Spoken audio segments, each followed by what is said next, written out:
ça vous en est bien. Ici, on a la Poison Ivy, Sideshow Collectible, 1, 2, 3, 4ème du nom, 4ème du nom en comptant l'exclu. 4ème du nom. Première, du coup, non. deuxième, troisième et quatrième. Bah, du coup, cinquième. Alors, celle qui est issue Sideshow, deux coloris de versions différentes. Il y a deux colis différents pour celle-ci. Et la première. Deux coloris aussi. 7ème quoi. Trop de colis différents. Une nouvelle Poison Ivy du jamais vu chez Sideshow Collectible, limitée à 1000 exemplaires ici pro et la toute dernière sortie en date. Alors, celle-ci, plus animale, plus dans l'air de Batman Infinite, parce qu'on est vraiment sur une Poison Ivy plus agressive et plus battle, moins glamour, moins sensuel. Ça fait du bien parce qu'on a plus ce côté méchant que les premières versions qui étaient en mode ouh. C'est ça, ouais. Désolé, mais c'est vraiment la sensation que j'avais. Parce que toi, t'aimes beaucoup la V1, moi je l'aime pas du tout, Comme par ça, exemple. c'est une belle femme. Non, c'est une belle femme. C'est pour les gens qui ont une collection de belles femmes. Ouais. Mais ceux qui veulent un méchant Batman, bah celle-ci. Il y a que celle-ci qui fait vraiment le taf. C'est vrai, celle-là elle fait vraiment le taf. Donc alors, commençons par le visage. Un magnifique visage fait par Sideshow et c'est pas Daniel Bell, c'est un autre. Daniel Bell, le premier personnage féminin qu'il a fait, c'est Badia. Pépé Larraz. Du coup ici, un visage magnifique. Alors, ce qui est apprécié encore une fois, c'est le grain donné à la peau par Sideshow. Un très beau visage, des lèvres pulpeuses et en plus ça a été mis avec une sorte de vernis pour avoir vraiment cet effet rouge à lèvres. Les yeux bien maquillés avec des sourcils faits en résine, des yeux qui ressortent, façon de parler. Je sais pas comment expliquer. Une statue des fois elle a ce côté où c'est une statue. Là, les yeux sont faits comme un être humain. C'est vraiment génial. Les cheveux pas trop roux. C'est con à dire, mais c'est un beau rouge. Un rouge ténébreux, un rouge méchant, tu vois. Pas, voilà. C'est con, c'est vrai parce que. Ouais, c'est vrai. Elle est un peu crade, on va en parler après, mais tu vois, c'est un rouge méchant, c'est un rouge réaliste, c'est pas un roux d'un faux roux. Ouais, c'est ça, ou roux bonasse, quoi, voilà. Ben là, genre, grosse allumeuse de service, quoi, voilà. On est sur une roue. Oh, tu dis une idée, je sais pas ce que je veux. Là, elle m'allume pas, là, je vais me faire buter, mon gars. Moi, avec ce gars sur gros socle, la Norgueule, là, c'est bon. Elle va me bouffer. Ensuite, au niveau des avant-bras, vous avez son premier bras qui se tend vers le spectateur, qui permet de savoir qu'elle va attaquer le cœur, ou en tout cas qu'elle va attraper Batman ou faire du mal. On est clairement sur une Poison Ivy qui est en version contamination ou agressif. Ses bouts de ses mains. Ouais, avec le Swamp Thing qui est par là.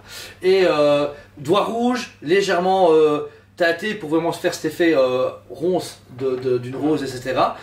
Tout l'avant-bras est un peu plus humide avec cet effet symbiote d'une plante qui permet de lui faire un costume sur mesure et d'épouser ses formes. Mais sur le bord, on a ce côté.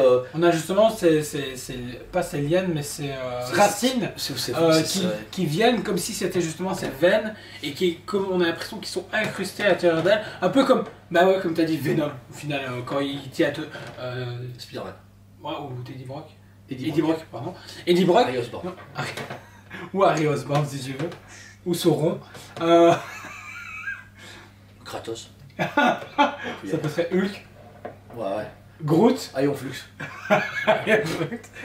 Et franchement, le verre utilisé n'est pas un verre trop agressif. En plus de ça, c'est un verre vraiment au côté marécageux. Ouais, c'est pour ça que ça me fait penser un peu à Swamp Thing parce que c'est vraiment plus sombre, plus dark, comme on n'a pas de le répéter. Et ça va plaisir parce que d'habitude, c'est un verre très pimpant, très vif, tu vois. Glamour, ouais, et très glamour. Et là, pas du tout. On a ce côté vraiment menace. Teint de sa peau, très beau parce que c'est vraiment sur une femme qui... Sombre encore une fois. Oui, c'est ça, et pour une fois elle est vraiment pas claire. On a ces musculature qui paraît normale, comme vertébrale, je veux dire, on est vraiment sur une femme, une belle femme, mais normale. Ils ont pas fait comme la première version où elle avait vraiment une grosse poitrine, ils ont pas fait une version non plus, même les hanches, c'est l'avant, pas les cuisses, c'est l'avant où elle était comme ça, elle était quand même beaucoup plus charnelle, plus fournie, on va dire, façon de parler. Là, tu es sur une femme très classique, les morphologies de base d'une super-héroïne ou d'une super-vilaine. Mais j'aime beaucoup le costume, parce que là on est clairement sur des grandes plantes, les plantes un peu comme dans l'époque du Jurassique, les grandes feuilles avec des veines, etc. qui couvrent sa poitrine, qui pareil, pas mis trop vulgaire, etc. et qui épouse bien ses abdos, son muscle, ses hanches, etc. On va jusqu'à son fessier, pareil, pour une fois ça va être chaud, vraiment couvert. C'est pas trop lumineux, c'est couvert, ce n'est pas hyper visible. En plus de ça, ça fait penser un peu à un style de robe. Voilà, de robe justement, où ça retombe justement ici sur le côté, où c'est... Je pense que ça doit être légèrement transparent de base, parce qu'on peut voir la teinte de la peau en dessous. Qui a changé, ouais. Donc c'est assez marrant. Puis ensuite, quand on descend justement sur ses jambes, on peut remarquer encore ces styles de racines qui sont incrustées. Mais en plus de ça, il y a des petites veines rouges, comme si c'est effectivement c'était incrusté à son sang. Et version contaminée, on va dire. Ouais, c'est ça, voilà, ouais. On descend sur une position très particulière, parce que la pose Navy ici repose uniquement du coup sur sa jambe droite qui est sur le tronc, on en parlera après. Mais ce qui est bien, c'est que là, elle est très dynamique, c'est vraiment comme si elle se propulsait et que l'arbre était en train de l'accompagner pour aller de l'avant. On a à l'arrière ses pieds qui sont salis, et ça c'est bien, parce que c'est con à dire, mais le fait qu'elle ait pas de chaussures, etc., et que c'est pas mis vraiment une sorte de petite tunique chelou, là on voit bien que c'est une femme naturelle qui marche à la nature. Très beau, et puis il travaille des pieds, des orteils et tout. Sublime, sublime. Regarde, c'est hyper bien travaillé, c'est hyper réaliste. Sideshow montre comme quoi le sculpteur qui a sculpté a fait ça de manière hyper propre et c'est impressionnant. C'est la première fois, je crois, qu'on voit des orteils en statue. Réellement, c'est Bruce Eagle, mais c'est vrai. J'ai l'impression qu'il y a une autre statue, en termes réalistes, hein, je parle pas en termes d'animé. Je sais plus, ouais. L'arbre en question, ou en tout cas la racine qui sort, donc elle prend sa base dans une sorte de grosse mâchoire, une plante carnivore qui a des dents légèrement translucides et quelquefois brisées, vraiment montrer que c'est une créature ancestrale qui est en train de sortir sa langue ou un truc dans le genre. Mais le travail est génial, très usé, très censé être très naturel, on ressent l'humidité, le côté très vivant et bestial de la plante. On y découvre des crânes. Ouais, surtout qu'à l'intérieur on découvre des crânes et tout. Le côté humide à l'intérieur aussi. Les crânes sont bien travaillés, même s'ils sont très interprétés. C'est pas un travail de crâne habituel qu'on peut voir chez Sideshow, où d'habitude c'est beaucoup plus réaliste. Là, on a le côté un peu comics, justement. Et moi, je trouve que c'est une grosse patte à donner. En plus de ça, on peut voir toutes les veines de l'intérieur de la gueule, justement, de la plante. Et c'est hyper bien fait, parce qu'il y en a vraiment caché des crânes un peu partout. Ouais, avec des morceaux brisés, on voit avec le crâne principal est cassé comme si la plante l'avait brisé à fond, donc ça montre une force et vraiment aucune pitié pour les êtres humains. Ce gros tronc qui arrive à ce côté aussi, pareil, un peu contamination alien, enfin, c'est un peu bizarre parce qu'on voit ces alvéoles et c'est comme si la symbiose se faisait de façon un peu plus nécrophage ou un truc dans le genre. Et elle tourne, donc d'abord elle part sur le flanc gauche de Navy, elle passe devant elle où il y a l'appui, et puis elle repasse derrière elle pour finalement s'emmêler au niveau de son bras, montrant vraiment qu'elle contrôle les plantes et qu'il y a une grosse harmonie qu'il y a entre la plante et Poison Ivy. Et ça fait le café. Là, la magie opère. Je trouve que là, la statue, elle est pas trop grande, pas trop petite, pas trop chère, pas trop limitée. Parfait. C'est du Sideshow comme on les aime, comme on les adore. On est à 779,90 en précommande, sauf que c'est sold out. Je sais pour ceux qui pensaient que les précommandes ne partaient pas dans vos tronches. Parce que, non, franchement, ça fait plaisir. Parce que, on en parlait. On veut le dire du coup. Bah non, parce qu'il y a un moment, les gens disaient, précommandez pas, le Joker qu'on a eu de Daniel Bell, on l'a à peine présenté, tout était parti. Ok, on a encore une ou deux vieilles sideshows, genre Dark Phoenix, je comprends tout par là, mais c'était encore à l'époque où les quantités étaient un gros tirage. 1000 pièces au monde, une statue, nous voilà, on vous l'a présentée parce qu'on a l'occasion de le faire, mais malheureusement pour l'instant c'est pas à voir, on s'est battu avec le fournisseur, c'est Buerte. Les gens qui l'ont précommandé, vous allez bientôt le livrer parce qu'on commence à avoir des différents dispatchs. Alors peut-être qu'il y en aura 2 heures après, comme le Superman noir aussi au surfeur, mais à voir quand ou jamais, je sais pas. Pas prévu, mais ça montre à quel point quand même il y a toujours de l'intérêt pour les statues et que précommander assure d'avoir une statue à un prix normal et surtout d'avoir tout court. Même si, faut pas se mentir, on n'a pas tout n'est pas sold out, pas non plus commencer à dire de la merde. Il y a quand même des précos en général qui sont tous dispo en magasin, mais en côté limité et ça va s'empirer dans les prochaines années. Sachez-le, parce que maintenant les fabricants voient bien que les gens ont peur de précommander ou n'ont plus trop envie, ce qui est légitime avec les situations actuelles, la crise, etc. Mais forcément ils vont pas se dire on va comme Micro, on va faire 4000 exemplaires. Non, ils vont se dire ok, bah là à l'époque on aurait eu une pièce de vie à 4000 exemplaires, oui. On en aurait eu en rab, etc. Que nenni c'est fini. Maintenant ici ils ont fait 1000 exemplaires dans une pause de vie. Voilà, ça aurait été un personnage encore plus, genre Zatanna, etc. Je pense même qu'il y en a moins.